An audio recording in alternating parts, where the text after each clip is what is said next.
Israel has been one of the best performing economies in the world over the past 10 years. It was the third fastest growing economy within the OECD, a club of rich countries. Its per capita income, having reached $55,000 in 2022, is now ahead of France, Germany, and Britain. This is notwithstanding the fact that 50% of ultra-Orthodox men and 80% of Israeli Arab women don't work. Israel's success is a story about its human capital. Israel has the highest number of engineers per capita in the world. It is the only country in the world that invests more than 5% of its GDP in research and development. 50% of Israeli exports are in high tech. Technology has transformed the Israeli society. In 2022, Israel jumped to 9th place in the World Happiness Index, its highest ranking ever. But troubles are brewing. Poverty rate in Israel at 21% is one of the highest among developed countries. Growing disparity of income is fomenting social discord. Terrorist attacks are going up. But it is the judicial reform that the new Israeli government is trying to push through that has attracted the most attention, both in Israel and internationally. Critics of the reform says that the reforms will weaken Israeli democracy. Others say that the reform poses serious risk to the Israeli economy. Whether they're right or not, over the past month, the shekel has been the second worst performing major currency, just behind the South Korean won. Is the sell-off of the Israeli shekel justified? What is the fight over the judicial reform really about? Can it undo one of the most successful economies in the world today? What is the biggest challenge facing the new Netanyahu government?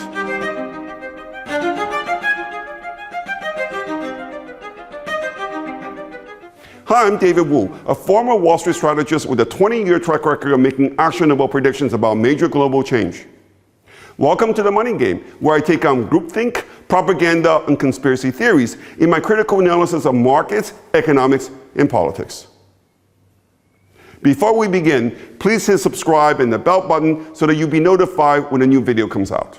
So to discuss, judicial reform in Israel with me today, we've got Gadi Taub. Gadi is the professor of history at Hebrew University. He's the host of #1, actually the conservative podcast in Israel. In case you want to look him up on YouTube, his channel is called Gatekeeper, and he's one of the leading conservative, pundits. And the guy is multi-talented. He's also a best-selling novelist. And so thank you very much, Gadi, for joining me today. Thank you for having me, David. Okay. Now, you basically, you became notorious, famous, in fact, even, in Israel in recent weeks because your contract with Haaretz, one of the leading newspapers in Israel, was terminated because they accused you for, being a supporter of judicial reform. So can you basically tell us a little bit about that? I was a freelancer, so no official contract, and they didn't pay me. I was doing this. Haaretz is a borderline anti-Semitic paper. It supplies most of the libels against the IDF soldiers for neo-Nazi sites all over the world. It's quoted widely. Jeffrey Goldberg, the liberal American journalist, told Amos Shokin, the publisher, that after he found out how much Haaretz is quoted in neo-Nazi circles, he said, "I'll take a break." And so I worked there for a long time without getting paid because I thought, it's almost a monopoly on highbrow journalism here. So I thought it was important to insert some of what I consider the truth and sometimes a different opinion to this propaganda sheet. And for a while, they tolerated it bravely. But I think that we are now in a situation where the power of Israel's left-wing elite is for the first time in real danger. There was a political shift in 1977 with the rise of Likud. The conclusion that leftist elites drew from that is that if they can't win electoral politics, they need to entrench their own power in the bureaucracy, especially in the judiciary, in academia, and in the press.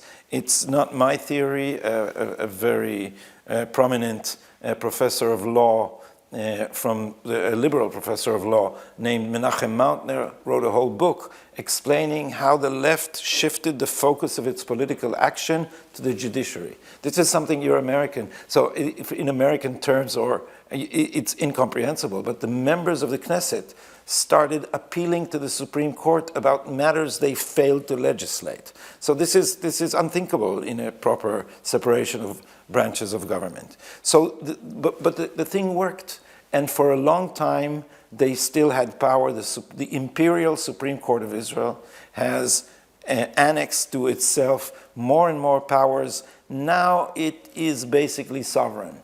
It holds the power of final decision on every matter whatsoever, at least in its own opinion, including the writing of our own constitution. It now debates the constitutionality of our constitution, or what we have for a constitution, which is basic laws.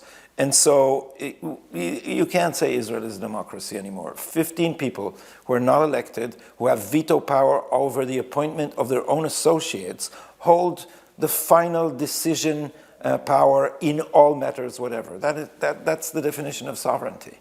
So now, after a long time, the Israeli public has had enough of the Supreme Court shredding its ballots. We play in electoral politics, and then someone else decides. And this is what the reform is about. And the great lie is that these demonstrations that you see are to save democracy. They're to save the elites from democracy. This is what it's all about. And I wrote that in Haaretz. And so it turned out you can't say that. And the funny thing is that they first tried to reject the piece based on fact-checking. So as to say, the piece, they won't publish it because it's false. And the next thing I get is a letter saying, an email saying, well, thank you for your detailed response. However, we are going to terminate your column because now democracy is defending itself and we can't have the viewpoints that supports the reform. So democracy is now defending itself by censoring any other point of view. So I had a field day because basically the whole of the Israeli sane part of the press, that is from the right to the middle, protested this vulgar attack on diversity and freedom of speech. It's not, they haven't shut me up. It's their right, it's their newspaper. They just expose themselves as a propaganda sheet. The elite who are now basically saying that this reform is dangerous, it's going to bring destruction to Israel and so on and so forth. I mean, they're reasonably well-informed people. They know what has been proposed is not that different than the international norm, after all, especially when it comes to the selection process of justices. So what exactly are they so afraid of? I mean, are they afraid of the process being changed, or are they afraid of the policy outcome that might come out of the change in the process? That's a very perceptive question, because I don't think they're telling themselves anything very articulated on this topic. I think that two things are meshing. And if I have to sum them up, they're afraid of democracy. Because in their view, they are the democratic minority, and all the others are the fascist majority. So the question in their mind is somehow, and especially the religious, they're afraid of religious coercion. So in their mind, the problem is how to save democracy from the citizens. Because when you dig into their fears, and some of them are genuinely afraid, they say, don't you see those ultra-Orthodox clerics who will make us into a Jewish Iran? So they're afraid.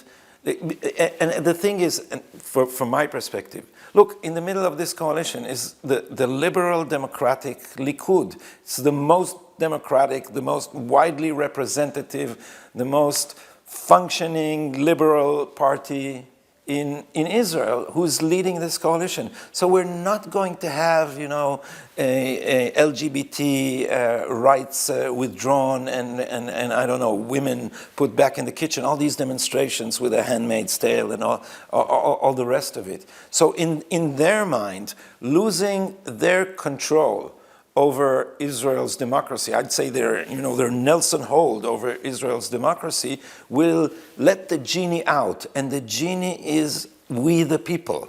So these elites, if I can translate it to American terms, then all these hordes are the deplorables. And this is what they're afraid of. Only the strange thing and the difficult thing to explain to Americans is that in Israel, the deplorables are the blacks. So the would-be Trump voters, the Bibi voters, are also the Mizrahim. So this elite is borderline racist because its portrayal of all the Asian masses that are going to overrun us are these Jews from Islamic countries who are wild and superstitious. And this is all ridiculous because the Mizrahim, these Jews whom I call natural Zionists, are actually the moderate element. They have nothing of progressive fanaticism. They come from a Jewish tradition, which we talked about in another conversation, that is a tradition of debate, that is a tolerant tradition. And I trust them much more on such issues as human rights than I do the left. Here's an example. The state of human rights in Israel is terrible. And it's terrible where it's most important. That is when you face criminal charges.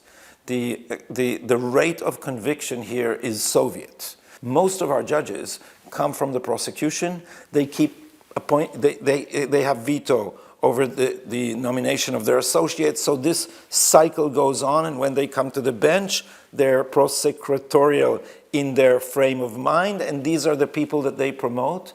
And so the reform will have a hugely beneficial effect on human rights. Yet, if you read the Israeli newspaper, everyone is screaming that there will be a tyranny of the majority, and who will protect human rights if the court does not hold supreme power over our government?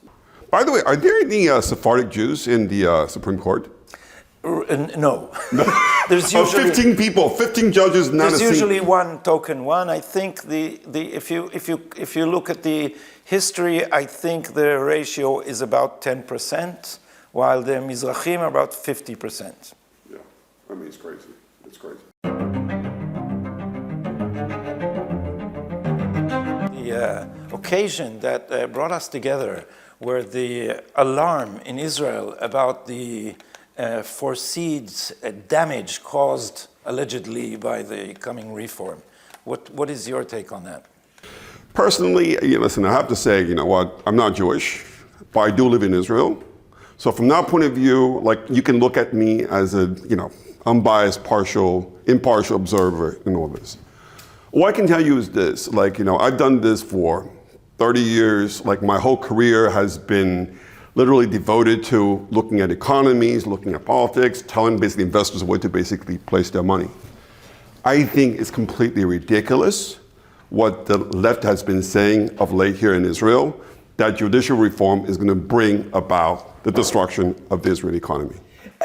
Can you, despite not agreeing with the argument, can you imagine what it is based on? What's the logic behind the idea that a judicial reform of this kind can have such an impact on the economy? The only thing that can destroy this economy is if the left, goes all the way to weaponize the economy in order to destroy, everything that is valuable in this country in order to basically retain power. I think what is going on here, there's no question, it's about a power struggle. What is going to bring down the economy is not the judicial reform itself, but rather the fact that the left is willing to, again, basically push the economy to the brink in order to basically take the government hostage in order to force themselves into this process. There's a very big difference, because I can give you an example. A perfect example, right? Right now, you've got people, elite in Israel, who are comparing Israel with Turkey. I think that comparison is almost idiotic. I can tell you a much fairer comparison. You know what the country is? Singapore. Singapore, I know a lot of Israelis aspire for Israel to become the next Singapore, which I think is a generally stupid idea, but it doesn't really matter, Guess what? In the Freedom House democracy score in 2022, Singapore only got 47 out of 100 points versus Israel that got something like 75 points out of 100. Because guess what? Singapore, you don't have judicial independence. There's no real democracy. The opposition party has absolutely no chance of ever becoming elected. There is no actually even free speech. There's no even LGBT rights. Yet Singapore today is a AAA rated country. People cannot basically wait to put more money into Singapore.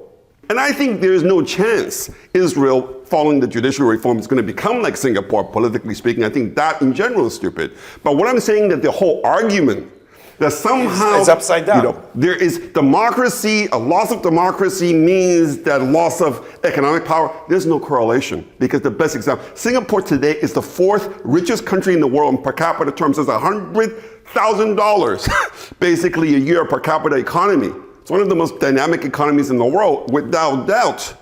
And yet, it's a laggard in democracy. What I hear a lot from people on the left who are concerned about the judicial reform, they worry about a theocracy. They say, well, Israel's going to become the next Iran, right? What is it that they fear? Because it doesn't seem to me the religious are demanding total power. They just want to basically stop serving bread, basically in hospital during Passover, right? They want to basically make sure there are no car-drivens in their neighborhood, basically during Sabbath. Is there anything that they have said, the religious, that will basically warn this kind of fear on the part of the left that these people are going to just basically take over? I think the fear is a projection into the future, and the logic of it, if I understand it correctly, is that so long as these people are a minority and their birth rates are very high, they will demand tolerance, because minorities need the majority to tolerate them. But once they reach a critical mass, the way the left thinks about their dream, and it's not completely divorced from their theology, then as we get closer to redemption, they will impose their whole way of life on us, and there are horror stories about how women would be stoned for infidelity and things we see in Iran. I don't see that happening, because what I think is happening is that the ultra-Orthodox are going through a process of modernization and Israelization. And through economic need and through growing interaction in a society that brings people together, I think they're becoming modern more than Israel is becoming more religious. Yeah, especially given the fact we know that labor participation rate among religious women is constantly going up. Yeah. Right? So as women, more and more women basically leave their homes to go work, that clearly is going to be a modernizing influence. Absolutely, and women's rights are creeping into the conservative sectors of. By conservatives, I mean not modern conservatives like the Likud, but like the Arab sector and the ultra-Orthodox sector. But this is partly because of the crazy laws that give waivers to prescription to scholars of Torah, which originally was designed to be a waiver for like 400 elite students, but has become a mass phenomenon. And the condition is that these people study and not work. So you have a huge population of men who don't really study. Not all of them are elite students. So many of them are out of work because the state forbids them to work or threatens to draft them to the army if they do. This created a situation in which women, who also take care of the household, also have to be the breadwinners. In my mind, like the biggest, contradiction, okay, I think about this fear about the religious want to take over. As we all know, the religious, they just want to be left alone because they don't want to basically send their young people to the army because they're worried about conversion. They're worried about if the young people go to the army, they're going to find out, wow, it's so great to be not religious that you're just going to basically see the religious community basically dwindling away. So from that point of view, it seems to me, if anything, the Orthodox religious, instead of wanting to tell what everybody else is going to do, they just want everybody else to leave them alone. The fear about the religious, taking over the country just doesn't make any sense at all. There's no logic. Okay. I agree with you. I think the powers of modernization are going to overwhelm this tendency to isolate themselves from the world.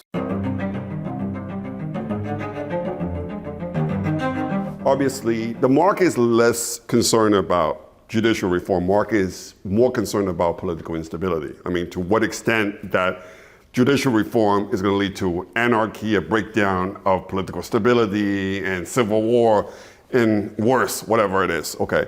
Now, of course, one thing they can do, okay, is for the Supreme Court to simply veto whatever judicial reform that's passed by the Knesset, right?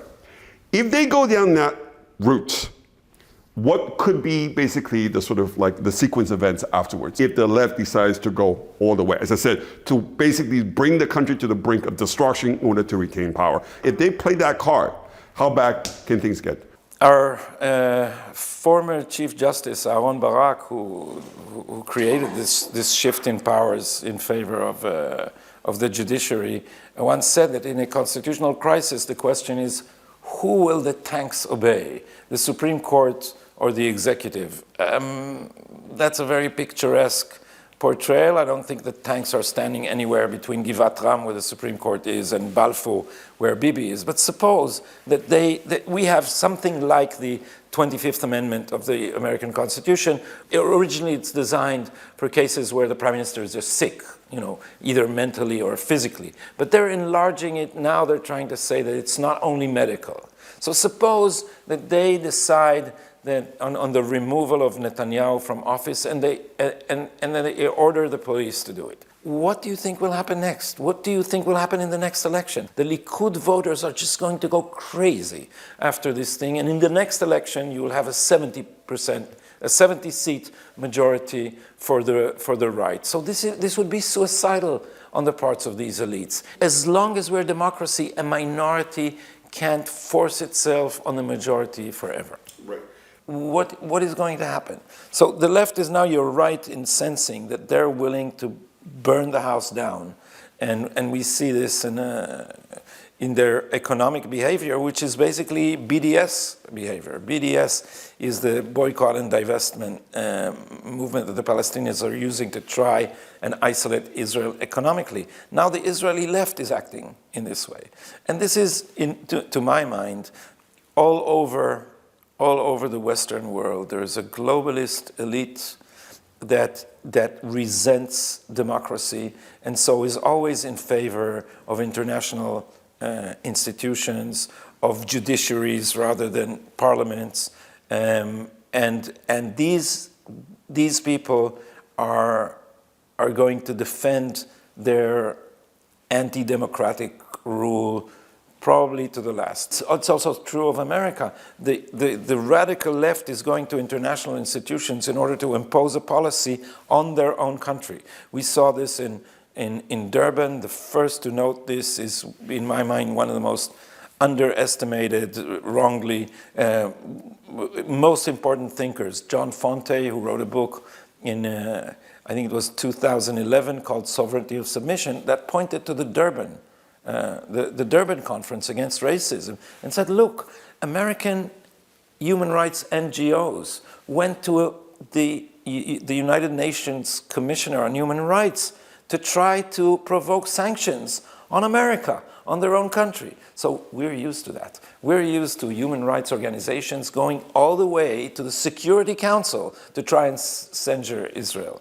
So these people are, they shout democracy, but they have no respect for democracy, and I think in their fantasy, the court would just stomp down the deplorables who are too stupid to vote as their betters have told them to vote. You think about other countries where we've had similar type of clashes, okay? The army then becomes the final arbiter. They have to come in and decide whose side. I mean, I know that the generals in Israel have been trying to dissuade the ranks and file from basically getting involved, because this is sort of like, if the army gets involved, then obviously the whole situation goes completely out of control. But if some people within the army decide not to show up in the army as a way of silent protest, what happens? I mean, in that situation. I'm not sure, but you have to remember that the army in Israel is everyone. So apart from sectors, the ultra-Orthodox, the Arabs, and the rest of it, basically, if the population is split, so will the army be. And do I see a situation in which we start shooting at each other? No, I think, and historically, the left is more willing to do it than the right, and the right will lay down its arms if shooting begins, I'm guessing. Or this historically, this is the more likely scenario. But then, what is the next step? Suppose they crush this reform by the threat of force or by force. They'll have to cancel elections next, because otherwise the Israeli public will not forgive people who pushed us to the brink of violence. And you know, I interviewed a Minister of Justice, Yariv Levin, and I asked him, look, there's a huge protest, there's a huge pressure against the reform, a huge pushback. And he said, you don't understand where the pressure comes from. I'm a politician. Wherever I go, my public tells me, don't you dare back down on this reform. So the pressure on right-wing politicians, and the reason why this coalition is holding, despite all its internal disagreement, is because everybody on the right knows that whoever will cause us to lose this chance has no political future. So it's ironic that the left is now saying, among its demagoguery, that the Likudniks never wanted to vote for this reform. They didn't know what they were getting into. This is rubbish.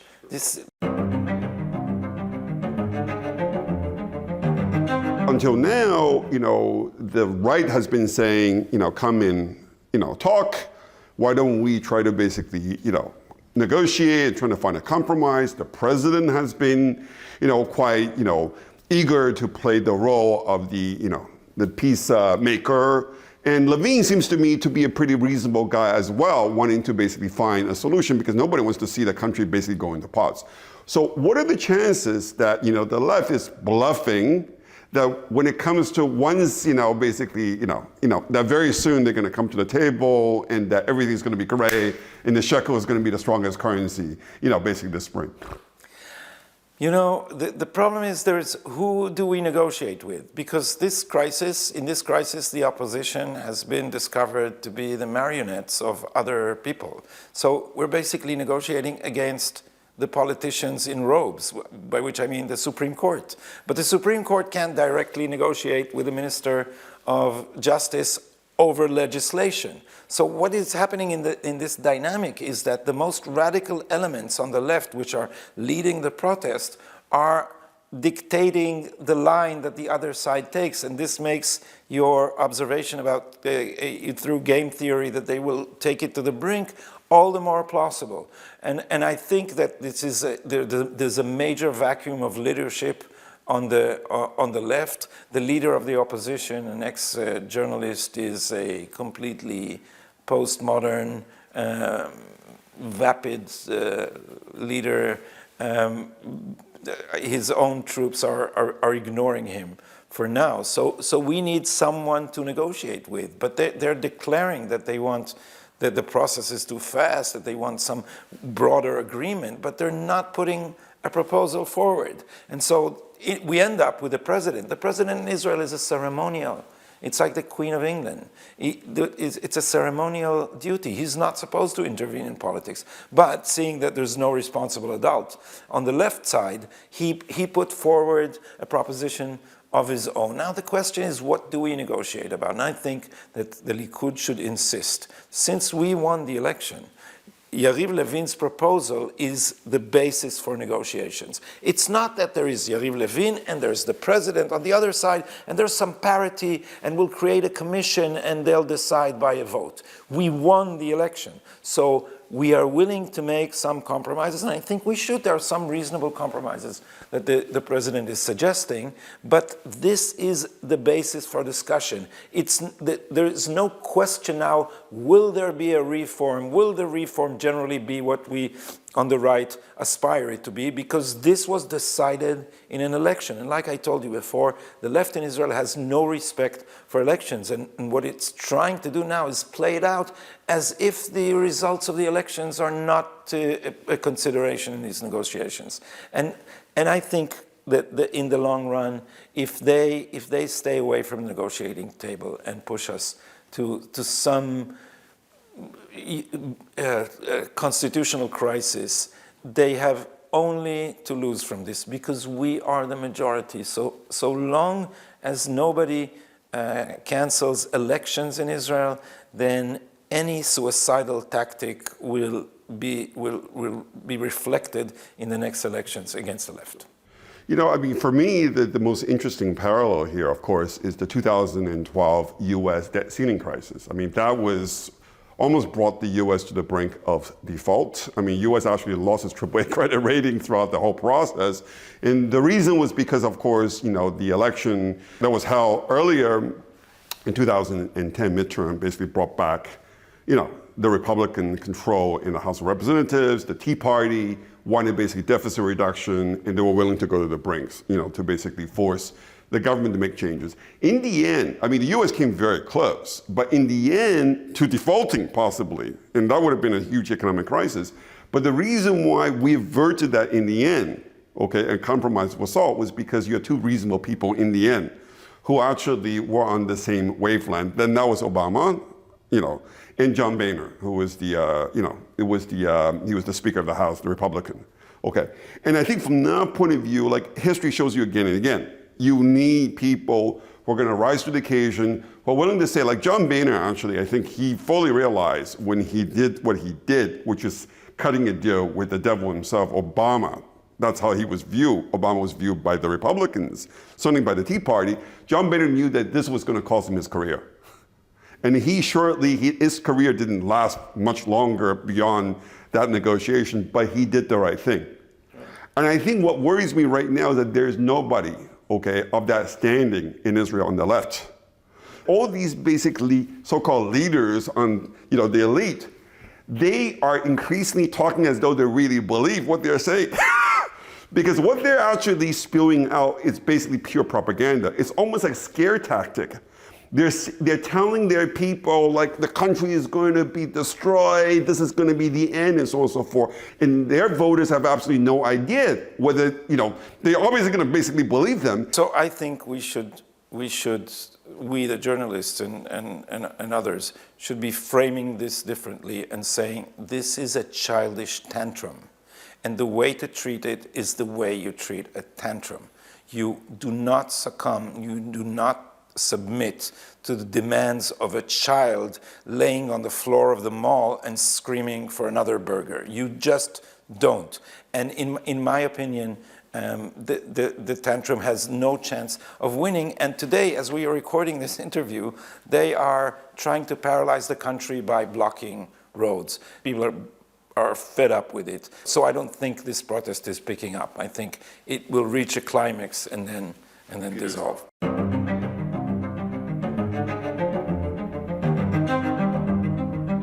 There seems to have been an escalation of terrorist attacks, right, on Israelis. And increasingly the perpetrators are not even coming necessarily from the West Bank, Palestinians, but actually involving Israeli Arabs, right? Yeah. Remember in 2012, the Passover massacre, you know, the tech collapse, you know, the shekel basically went to 8, interest rates went through the roof. I mean, that was a pretty scary situation. I mean, to what extent would you say that is a risk, you know, okay, in the current environment, and what would you do about it? The situation is very worrying, and I think we've not had our eye on the ball in this respect. The previous Netanyahu administration poured a huge amount of money on the Arab sector in a 5-year plan that was supposed to take care of everything, from infrastructure to education to job accessibility to every aspect of Arab life, from fixing sewers to public transportation infrastructure. And a lot of this money has not just gone down the drain, it has gone to crime through corrupt municipal authorities. It has also gone to the radical Islamist elements. Then came the Yair Lapid Naftali Bennett government, which was based on an alliance with Ra'am, the United Arab List, who represents the Islamic movement, which is affiliated to the Muslim Brotherhood. And it put a face of civil cooperation and appeasement. But this is the way the Muslim Brotherhood works. And so when a next 5-year plan came, pouring twice as much money, around 30 billion shekel on the Arab sector, again, with no proper means of supervising how the money is spent.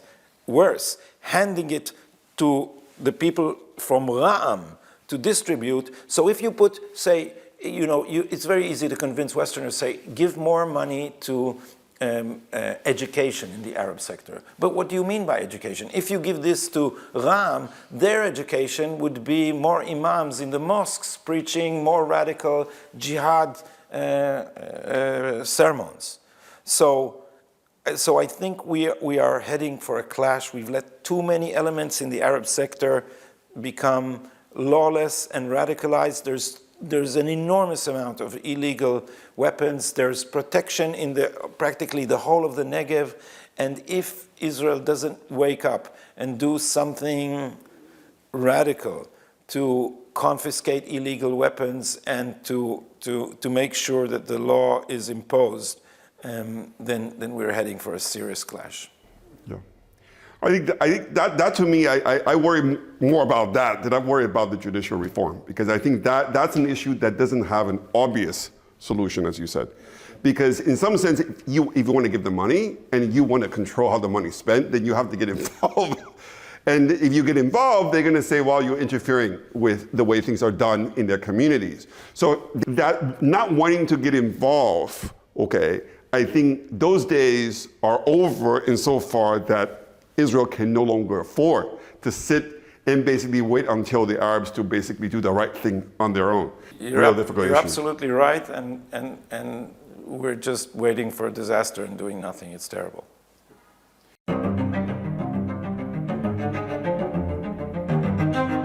What about basically the Palestinian question? To what extent that the left is worried judicial reform somehow is going to inflame the situation with the Palestinians? I mean, is there any basis for that? Well, first I want to congratulate you on not asking me what the solution is, because there is none. There is no overlap between our minimal demands and their minimal demands. So there's not going to be any solution anytime soon. Does this have to do with judicial reform? It has to do with the left losing power. Their long-term goal, I think, is what we have for globalism here, which is the idea of a state of all its citizens. And this is a fantasy. The idea that if we just give up nationalism, so will they, and we'll all live happily ever after in a non-national democratic state, is preposterous, because we see what happened in Gaza. The way that the internal Palestinian conflicts were settled was when Hamas just killed all the Fatah operatives. So if the Fatah and the Hamas are at each other's throat, it means that if you throw in the Jews too, the result will probably not be a Switzerland. Yeah.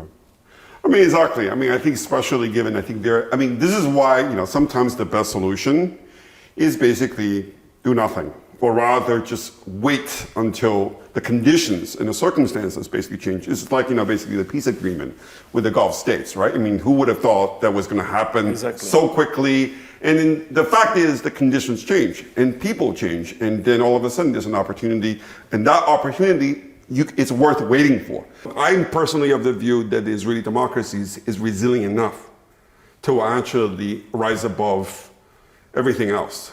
But so I share your optimism. Let's just hope for the best. I'm very much encouraged by this conversation. Yeah. Thank you. Okay. Thank you very much. Okay. Thanks. Yeah. If you got something out of this program, please hit like and subscribe to my free YouTube channel. If you want to learn more about my investment strategy, come visit us at davidwounbound.com. Thank you for listening.